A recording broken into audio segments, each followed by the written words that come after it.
अस्सलाम वालेकुम दोस्तों, आज हम पढ़ने जा रहे हैं केमिकल काइनेटिक्स का लेक्चर नंबर 7 जो कि है सेकंड ऑर्डर रिएक्शन। सबसे पहले देखते हैं कि हम इस वीडियो के अंदर पढ़ेंगे कौन कौन से सब टॉपिक्स। तो सबसे पहले सेकंड ऑर्डर रिएक्शन की हम डेफिनेशन देखेंगे कि इसकी डेफिनेशन क्या है। देन इसकी एग्जांपल्स देखेंगे हम। उसके बाद इसके केसेस देखेंगे, कितने तरह के सेकंड ऑर्डर रिएक्शंस हो सकते हैं, उनकी कैटेगरीज क्या हैं वो देखेंगे। ठीक है, उसके बाद उसकी डेरिवेशन उनमें से एक ही करेंगे। When the consideration to reactant या फिर सिंगल सेम और डिफरेंट दोनों की कैटेगरीज इसमें देखेंगे, एक हम उसकी डेरिवेशन करेंगे। देन हम इस ग्राफ बनाना सीखेंगे कि ग्राफ कैसे होता है second order reaction. Units of के कैसे निकाले जाते हैं वो देखेंगे। Half life of second order reaction कैसे फाइंड आउट कर सकते हैं हम इंटीग्रेटेड रेट इक्वेशन से, वो डिस्कस करेंगे। साथ ही एक लास्ट पे हम न्यूमेरिकल भी सॉल्व करेंगे कि कैसे रेट कांस्टेंट या फिर हाफ लाइफ निकाली जा सकती है। ठीक है, चलें स्टार्ट करते हैं। सबसे पहले डेफिनेशन क्या है सेकंड ऑर्डर रिएक्शन की। The sum of the exponents को सम करना of the concentrations in the rate law is equal to 2। जब क्या है कंसंट्रेशंस के जो रेट एक इक्वेशन होती है ना रेट लॉ, उसके अंदर क्या एक्सपोनेंट क्या दोनों को प्लस करें तो क्या 2 आए। ठीक हो गया, जैसे कि rate of reaction is equal to K A की पावर 1 और बी की पावर 1। ठीक हो गया, ये उन्होंने क्या है ना सम ऑफ द एक्सपोनेंट्स, इन दोनों के एक्सपोनेंट्स को सम कर लेना है। 1 + 1 इज इक्वल टू 2, तो क्या आए 2 आए। एक तो ये केस हो सकता है कि इस तरह भी क्या है 2 इसका सेकंड ऑर्डर रिएक्शन आ सकता है। एक और देख लेते हैं क्या है, rate of reaction is equal to K A की पावर 2। ऐसे भी आ सकता है कि वैसे ही क्या है एक ही रिएक्टेंट की कंसंट्रेशन का स्केयर आ जाए तब भी क्या है सेकंड ऑर्डर रिएक्शन बनेगा। ये ठीक हो गया। इसकी एग्जांपल देखते हैं कि एग्जांपल क्या है सेकंड ऑर्डर रिएक्शन की। Thermal decomposition of the chlorine monoxide. Chlorine monoxide ने क्या है टूटना है। ठीक है, थर्मल डिकम्पोजिशन मीन्स हीट करना है हमने इसे। 2Cl2O जो है ना क्लोरीन मोनोऑक्साइड, ये टूटेगा 2Cl2 + O2 में। ठीक है, ये तो था केमिस्ट्री का एक रिएक्शन। अगर इसे बायोलॉजिकली भी देखा जाए तो इसमें क्या होता है फॉर्म डबल स्टैंडर्ड डीएनए का डबल स्टैंड प्रिपेयर होगा फ्रॉम द 2 कॉम्प्लीमेंट्री स्टैंड्स। ठीक है, 2 स्टैंड्स में से क्या 2 कॉम्प्लीमेंट्री स्टैंड जुड़ के एक डीएनए बना देंगे। ठीक है, ये होगी इसकी बायोलॉजिकल एग्जांपल। अब हम इसकी कैटेगरीज देखेंगे किस तरह इससे ये डिवाइड होता है। एक केस ऐसे बनता है कि when the concentration of the 2 reactant is same, जब दोनों की कंसंट्रेशन क्या हो सेम हो। जैसे rate of reaction is equal to K, दोनों ही कंसंट्रेशन सेम होगी। ए, दूसरा रिएक्टेंट भी क्या है ए ही है, तो क्या बन जाएगा rate of reaction is equal to K, A की कंसंट्रेशन का स्केयर बन गया। तो क्या है ऐसे रिएक्टेंट्स की कंसंट्रेशन सिमिलर हो गई। अब ये क्या when the concentration of the 2 reactants are not equal, जबकि दोनों रिएक्टेंट्स यहाँ पे डिफरेंट आएंगे। कैसे कि rate of reaction is equal to A की कंसंट्रेशन है और ये दूसरा रिएक्टेंट बी आ गया हमारे पास, तो दोनों की कंसंट्रेशन क्या है नॉट इक्वल। ठीक है, ऐसे ऐसे 1 + 1 दोनों को क्या ऐड करेंगे तो क्या सेकंड ऑर्डर रिएक्शन इस तरह बन जाएगा। ठीक हो गया, आज हम ये वाला केस डिस्कस करने लगे when the concentration of 2 reactants is same. चलें स्टार्ट करते हैं। इसके अंदर क्या है ए + बी, ये क्या है रिएक्टेंट्स जो कि मिलके हो रहे हैं प्रोडक्ट्स के अंदर कन्वर्ट। ठीक है, एक टाइम टी है, टाइम जब 0 आएगा हमारे पास तो क्या दोनों रिएक्टेंट्स की कंसंट्रेशन सेम होगी और प्रोडक्ट हमारे पास 0 होगी इनिशियल। ठीक हो गया, अब एक ऐसा टाइम आएगा with the passage of time, वक्त गुजरेगा तो क्या टाइम टी हो जाएगा यहाँ पे, तो क्या रिएक्टेंट्स की कंसंट्रेशन यहाँ पे डिक्रीज होना शुरू हो जाएगी। A - x A - x हो गया। ठीक है, और प्रोडक्ट्स की कंसंट्रेशन क्या 0 से x तक आ गई, यानी कि प्रोडक्ट्स की कंसंट्रेशन इंक्रीज हो गई। अब इससे अगर हमने रेट लॉ एक्सप्रेशन लिखना है तो कैसे लिखेंगे कि dx/dt डायरेक्टली प्रोपोर्शनल है ए की कंसंट्रेशन बी की कंसंट्रेशन के। ठीक हो गया, अब जब प्रोपोर्शनल ये खत्म होगा तो क्या इसकी जगह पे रेट कांस्टेंट किया जाएगा इनटू यहाँ पे अवेलेबल कंसंट्रेशन ऑफ रिएक्टेंट्स, हमने ये A - x दोनों की पुट कर देनी है। ठीक हो गया, अब दोनों सिमिलर है A - x A - इन दोनों का क्या है होल का स्केयर आ जाएगा। ठीक हो गया, this is called differential rate equation.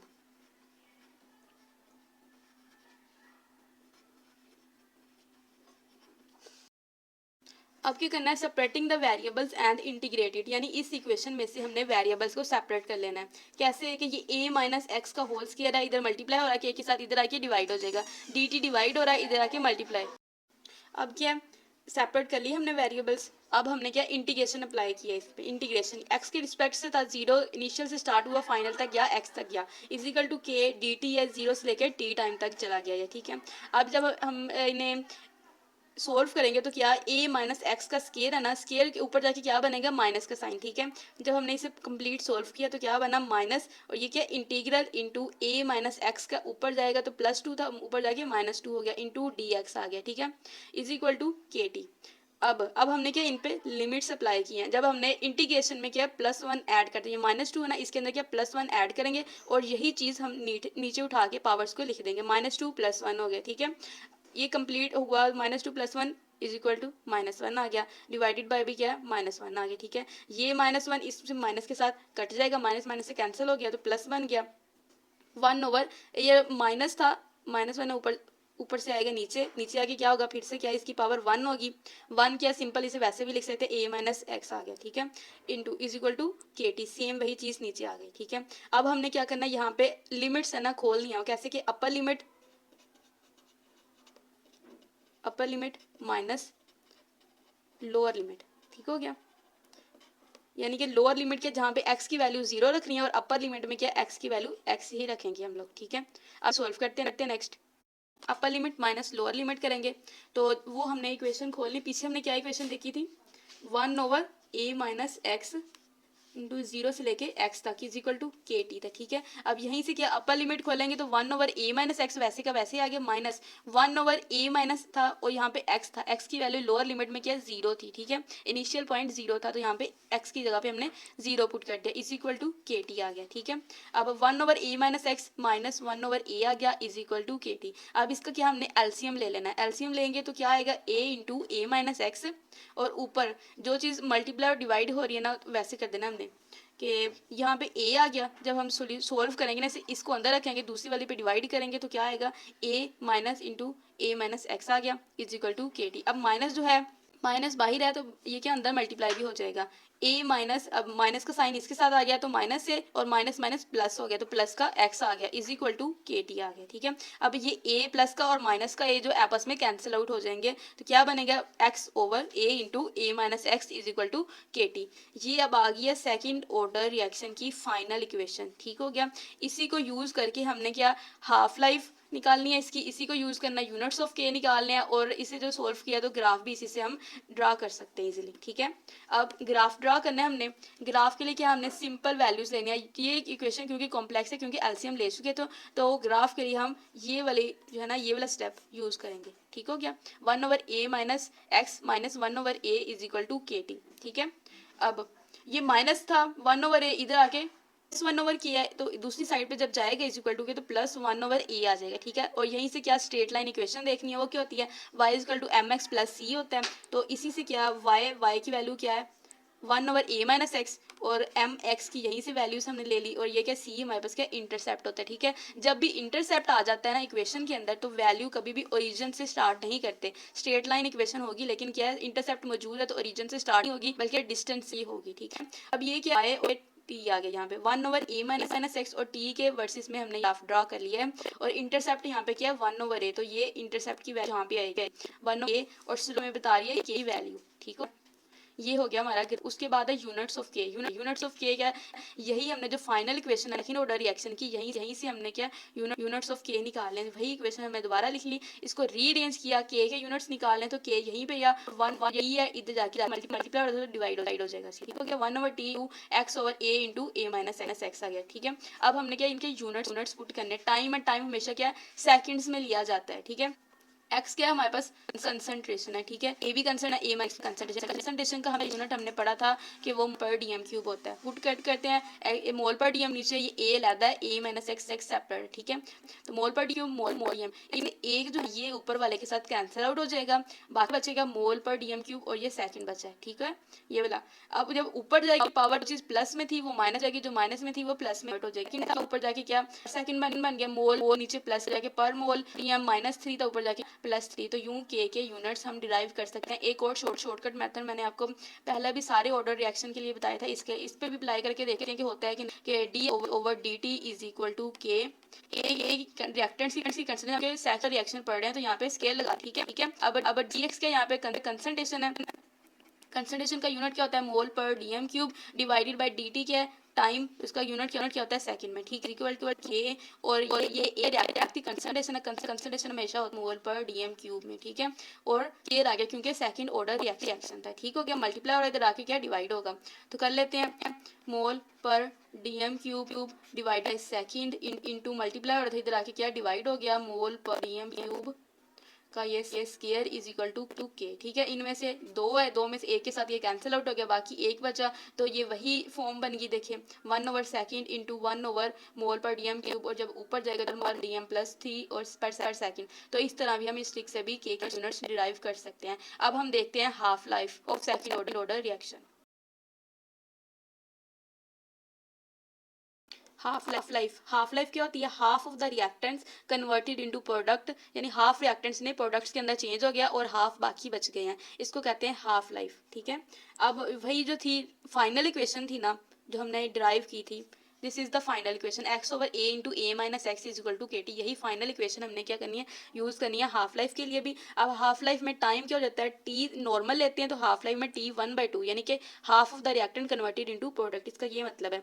और रिएक्ट ये जो कंसंट्रेशन है वो भी क्या a/2 कर ली हमने, x की वैल्यू क्या a/2 यानी कि half of the reactant converted into product, ठीक है। वही इक्वेशन है, उसी को हमने क्या रीअरेंज किया, देखिए के इधर मल्टीप्लाई इधर आके क्या डिवाइड हो गया, बाकी सारी इक्वेशन वही की वही है, ठीक हो गया। अब जहाँ पे भी x आएगा ना, x की जगह हमने क्या a/2 पुट कर लेना है, ठीक है। और टाइम की जगह t 1/2 है, ठीक हो गया। t 1/2 is equal to 1/k into X की वैल्यू क्या है half of the reactant converted into product a/2 आ गया, a इंटू a माइनस फिर से वही, और यहाँ पे भी क्या x था, x की वैल्यू पुट की है a/2 हमने, ठीक है। अब यहाँ पे क्या हो रहा है a माइनस a/2 यानी कि a क्या है 1 है, एक में से यानी 1/2 क्या होता है आधा होता है ना, यानी 1 में से 0.5 निकाल दिया, एक में से आधा निकाल दिया, बाकी क्या बचा आधा, यानी कि हाफ बच गया 0.5, उसी को क्या a/2 भी हम लिख सकते हैं, तो a/2 अकेला रह गया यहाँ पे। अब ये वाला a/2 और ऊपर वाला a/2 है, दोनों आपस में क्या कैंसिल आउट हो जाएंगे, ठीक है। बाकी क्या बचा a, हाफ लाइफ क्या है अब 1/a के आ गई, रिमेनिंग a और k बचा था तो क्या a और k आ गई। अब इसमें देखने वाली बात ये है कि हाफ लाइफ जो है ना इसमें t 1/2 है, ये इन्वर्सली प्रोपोर्शनल है 1/a यानी रिएक्टेंट्स की कंसंट्रेशन के, ठीक है। अगर रिएक्टेंट्स की कंसंट्रेशन डिक्रीज हो रही है तो क्या हाफ लाइफ इंक्रीज होगी, दोनों क्या inversely proportional to each other है, ठीक है। क्या हाफ लाइफ वाला टॉपिक भी खत्म हो गया। अब हम देखते हैं लास्ट इसका न्यूमेरिकल, कि न्यूमेरिकल कैसे सॉल्व करेंगे। अब हमें एक स्टेटमेंट दी गई है, स्टेटमेंट क्या है कि आर रिएक्शन जो है ना इसमें क्या रिएक्टेंट्स ए क्या रिएक्टेंट कन्वर्ट हो गया प्रोडक्ट के अंदर is the second order reaction in A, ठीक हो गया। इनिशियली यानी कि इनिशियली क्या है ए की कंसंट्रेशन एक है, ठीक है, 1 मोलर, एंड आफ्टर 25 मिनट, ठीक है, 25 मिनट में क्या है इसकी 0.25 आ गई, ठीक है। What is the rate constant, rate constant यानी कि हमने यहाँ पे के की वैल्यू फाइंड आउट करनी है, ठीक हो गया। अब इसको मद्देनजर रखते हुए इसे सॉल्व करते हैं, ठीक है। इसमें देखते हैं कि इनिशियल कंसंट्रेशन हमें कितनी गिवन है ए की 1, ठीक है, 1 है ना, तो 1 हमें गिवन है, ये सही हो गया। टाइम, अब टाइम है हमारे पास, टाइम टी कितना है हमारे पास 25 मिनट है। टाइम हमेशा हम सेकंड्स में लेते हैं, तो सेकंड्स में से कन्वर्ट, 1 मिनट में कितने सेकंड्स होते हैं 60, तो इससे मल्टीप्लाई कर लेते हैं, तो ये कितना आ गया 1500, ठीक हो गया, 1500 सेकंड्स आ गए, ठीक हो गया। अब कंसंट्रेशन जो टाइम 25 मिनट के बाद है वो क्या होती है अवेलेबल कंसंट्रेशन होती है, ठीक हो गया। अवेलेबल कंसंट्रेशन यानी कि a माइनस एक्स हम शुरू से ही रखते आ रहे हैं, वो किसके इक्वल है उन्होंने कितनी बताई है 0.25 हमें बताई गई है, ठीक हो गया, 0.25 आ गया, ठीक हो गया। अब a की वैल्यू हमें क्या दी गई है 1 दी गई है स्टार्ट में, इनिशियल कंसंट्रेशन क्या है हमारे पास 1 है, ठीक हो गया। तो 1 हम यहाँ पे पुट करते हैं, 1 minus X is equal to 0.25, ठीक है। अब यहाँ से x की वैल्यू 1 minus X is equal to 0.25 और यहाँ पे x इज इक्वल टू 1 है, 1 इधर ही रहा, ये इधर आके माइनस हो गया 0.25, बाकी क्या बचा 0.75 आ गया। ठीक हो गया, x की वैल्यू क्या आ गई 0.75। अब हमें जो फाइनल इक्वेशन थी सेकंड ऑर्डर रिएक्शन की वो क्या बनी हमारे पास, वो हमने ड्राइव की थी, वो थी x over into a minus X is equal to K T था। ठीक हो गया। अब यहाँ से हमने क्या वैल्यू सारी एक दफ़ा पुट करते हैं। x की वैल्यू हमारे पास कितनी है 0.75, ठीक है, डिवाइडेड बाई ए की वैल्यू हमें जो इनिशियल दी वो कितनी थी 1। ठीक हो गया। अब a माइनस एक्स कितनी उन्होंने दी है 0.25, ऑलरेडी गिवन है 0.25 इज इक्वल टू के आ गया। अब के की वैल्यू हमने फाइंड आउट करनी है, के इंटू टाइम हमें कितना है सेकंड्स में, हम जो हमने कन्वर्ट किया था कितना था 1500 था। ठीक हो गया। अब के इज इक्वल टू रीअरेंज करते हैं इसी इक्वेशन को, 0.75 डिवाइडेड बाई 0.25, इधर मल्टीप्लाई हो रहा है, इधर आके क्या दूसरी साइड पे डिवाइड हो जाएगा। ठीक है, 1500। जब हम इसे सॉल्व करते हैं कंप्लीट, तो इसका आंसर बनेगा 2 मल्टीप्लाई 10 डेज टू पावर -3। ठीक हो गया, आंसर निकल आएगा कैलकुलेट से, आप कैलकुलेट कर सकते हैं। और साथ में इसे के यूनिट्स क्या लिखने हमने जो अभी हमने डिराइव किया है। यूनिट्स हमने जो डिराइव किया कौन से थे, पर मोल DM+3 पर सेकेंड। जो हमने के यूनिट्स डिराइव किए हैं हमने वही वाले यूनिट्स खुद से लिखने होते हैं। ठीक हो गया।